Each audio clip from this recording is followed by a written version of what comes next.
नमस्कार साथियों, मैं लोकेश और आप देख रहे हैं पब्लिक ओपिनियन। दोस्तों, जैसा कि आप जानते हैं कि भारत के अंदर इस समय एक चर्चा में है उत्तर प्रदेश के राज्य मंत्री दिनेश खटीक जी। उनका कहना है कि हमें दलित होने के कारण कोई अधिकारी हमारा फ़ोन नहीं उठाता या हमारे फ़ोन का कोई जवाब नहीं देता, ट्रांसफ़र का कोई ऑर्डर हमारे पास नहीं आता, उनके हमें तक पता नहीं लग पाती है। दोस्तों, क्या आप जानते हैं कि भारत की इस समय क्या दुर्दशा है? आइए जानते हैं और समझने का प्रयास करते हैं। वीडियो को पूरा देखिएगा तो आपको सब कुछ समझ आ जाएगा। दिनेश खटीक जी का आरोप सिर्फ दलित होने का है, लेकिन ऐसा नहीं है। दोस्तों, जब आप देखेंगे कि सबसे ज़्यादा बुरा हाल तो कैबिनेट मंत्री यानी कि केंद्रीय कैबिनेट मंत्रियों का है। उनको कौन समझाए इस बात को? अगर उन्हें उड़ान मंत्री यानी कि कहीं हवाई अड्डे का अगर उद्घाटन करना हो तो खुद उड़ान मंत्री वहाँ नहीं होते हैं। आपने देखा होगा कई जगहों पर उड़ान मंत्री वहाँ नज़र आपको नहीं आएंगे, और अगर आ भी गए तो वहाँ फीता उनके हाथों से नहीं काटा जाएगा, दिमाग चाहे वो कितना भी क्यों ना लगा लें। भारत के अंदर अगर एक्सप्रेस वे अगर कहीं बनाया गया है, अगर उसका भी उद्घाटन करना है तो नितिन गडकरी जी आपको कहीं नज़र नहीं आएंगे, और आ भी गए तो फीता उनके हाथों से नहीं काटा जाएगा। अगर काटा जाएगा तो मोदी जी काटेंगे। अगर अस्पताल का कहीं भी आप देखेंगे उद्घाटन करना होगा तो हेल्थ मिनिस्टर को साइड में कर दीजिए और वहाँ पर भी मोदी जी काटते हुए नज़र आएंगे। अगर रेल का भी उद्घाटन आपको करना पड़ेगा तो वैष्णव जी को साइड में बैठा दीजिए, वहाँ पर भी आपको मोदी जी नज़र आएंगे। दोस्तों, ये हाल उनका है जो देश के कैबिनेट मंत्री हैं। मतलब उनके भी हाथ में इतनी पावर नहीं है कि वो भी खुद जा कर के जिस प्रोजेक्ट पर उन्होंने इतनी मेहनत की है, इतने लोगों से संवाद किया है, इतने लोगों से बात की है कि उसका रिबन भी वो खुद काट सकें। तो माननीय मंत्री जी, आपसे रिक्वेस्ट है कि आप भी चुपचाप पड़े रहिए। अगर आप चुपचाप नहीं पड़े रहे तो आपके साथ में आपने देखा होगा वही हाल होगा जो इस समय सबके साथ हो रहा है, यानी कि ईडी, एनआईए, सीबीआई, सारी की सारी एजेंसी आपके पीछे पड़ जाएंगी और आपको भ्रष्ट घोषित करके आपको जेल में डाल दिया जाएगा। चुपचाप पड़े रहिए, इसी में आपकी भलाई है। अगर आपने फिल्म आज का एमएलए नहीं देखी है तो आप देख लीजिए।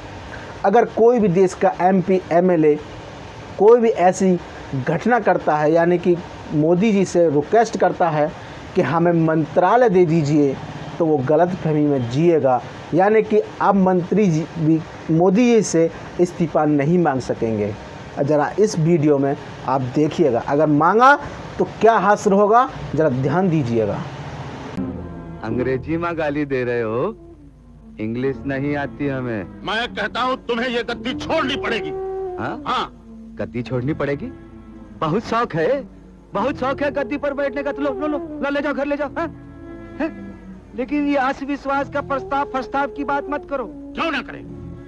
ठीक है, अगर आप लोग नो कॉन्फिडेंस का मोशन ले ही आए हैं तो थोड़ी देर के लिए अपनी अपनी जगह पर जाकर बैठ जाइए ना। अब आपने नीचे देखो, अरे वहां नहीं, गद्दी के नीचे फाइलें देखो।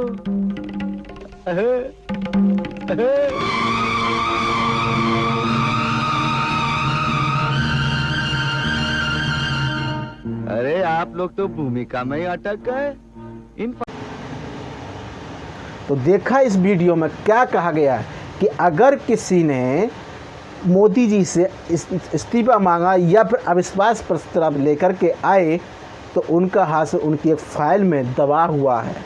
वो फाइल खुलते ही आप समझ जाएंगे कि क्या क्या हाल इस देश का होने वाला, यानी कि उस मंत्री का होने वाला।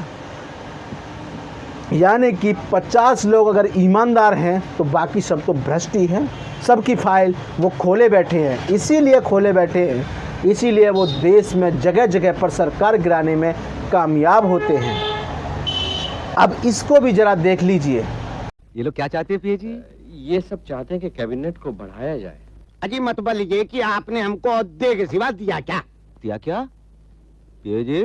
जी जी, इनको रहने के लिए मकान नहीं दिया, दिया घूमने के लिए गाड़ी नहीं दी, दिया बात करने के लिए फोन नहीं दिया, दिया और हाँ ओपनिंग सेरेमनी में रिबन काटने का मौका नहीं दिया, दिया माला पहनाने का लाइसेंस नहीं दिया, दिया। काम करने के लिए एक सेक्रेटरी नहीं दिया। दी। तो फिर और क्या चाहिए तुम लोगों को? हाँ पोर्टफोलियो जो मिनिस्टरों के पास हो गए, जो उनको मिले हैं, सारे के सारे आपने रखे। हम चाहिए जनता की सेवा के लिए। ओ, हमारे वाला पोर्टफोलियो चाहिए। जनता की सेवा करने के लिए पोर्टफोलियो की क्या जरूरत है? अरे महात्मा गांधी ने देश की सेवा की, जनता की सेवा की, कौन सा पोर्टफोलियो था उनके पास? हाँ, अरे हम मुख्यमंत्री बनने से पहले कितनी सेवा की, कितनी सेवा की, कौन सा पोर्टफोलियो था हमारे पास? हाँ हाँ, मगर हमारे पास कोई आता ही नहीं। अरे वो नहीं आते तो आप लोग जाइए उनके पास। अरे वोट मांगने के लिए तो दरवाजे दरवाजे पर धक्का खाते रहे भिखारियों की तरह। सेवा के वक्त वो आए तुम्हारे पास। हाँ, क्यों क्यों? अरे भाई जी, मारी दुश्वारी समझने की कोशिश तो करो।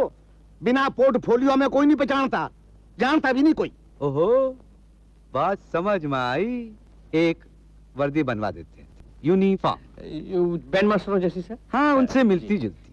अब तो आप लोग सब खुश हैं ना? अगर किसी ने कुछ भी बोला तो ये हश्र उनका होने वाला है।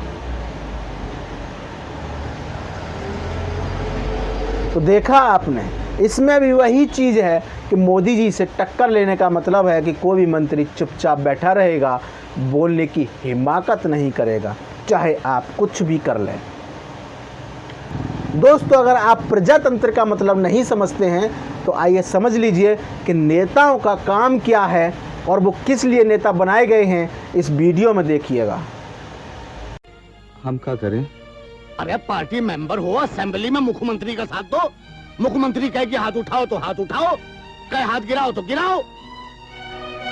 आपका मतलब है हाथ उठावे गिरावे के लिए सब इतना सारा शोर शराबा रहा, मुर्दाबाद जिंदाबाद बोला, इसलिए?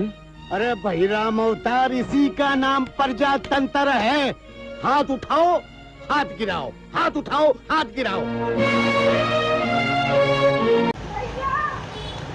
तो देखा दोस्तों आपने, प्रजातंत्र में सिर्फ ये जो हमने नेता चुन करके जो भेजे हैं, ये सिर्फ हाथ उठाने के लिए हैं। नेताजी कहें हाथ उठाओ, नेताजी कहें नीचे बैठाओ। इसीलिए कोई भी प्रस्ताव जब आता है तो ये नेता तक विरोध नहीं कर पाते हैं, चाहे वो देश के खिलाफ हो, चाहे वो देश के पक्ष में हो, यानी कि अपनी वो मंशा नहीं रख सकते हैं। इस वीडियो में सिर्फ इतना ही। वीडियो अच्छी लगी तो वीडियो को शेयर कीजिएगा, सब्सक्राइब कीजिएगा और कमेंट करके हमें बताइएगा ज़रूर। और मिलते हैं अपनी नेक्स्ट वीडियो में। जब तक के लिए नमस्कार।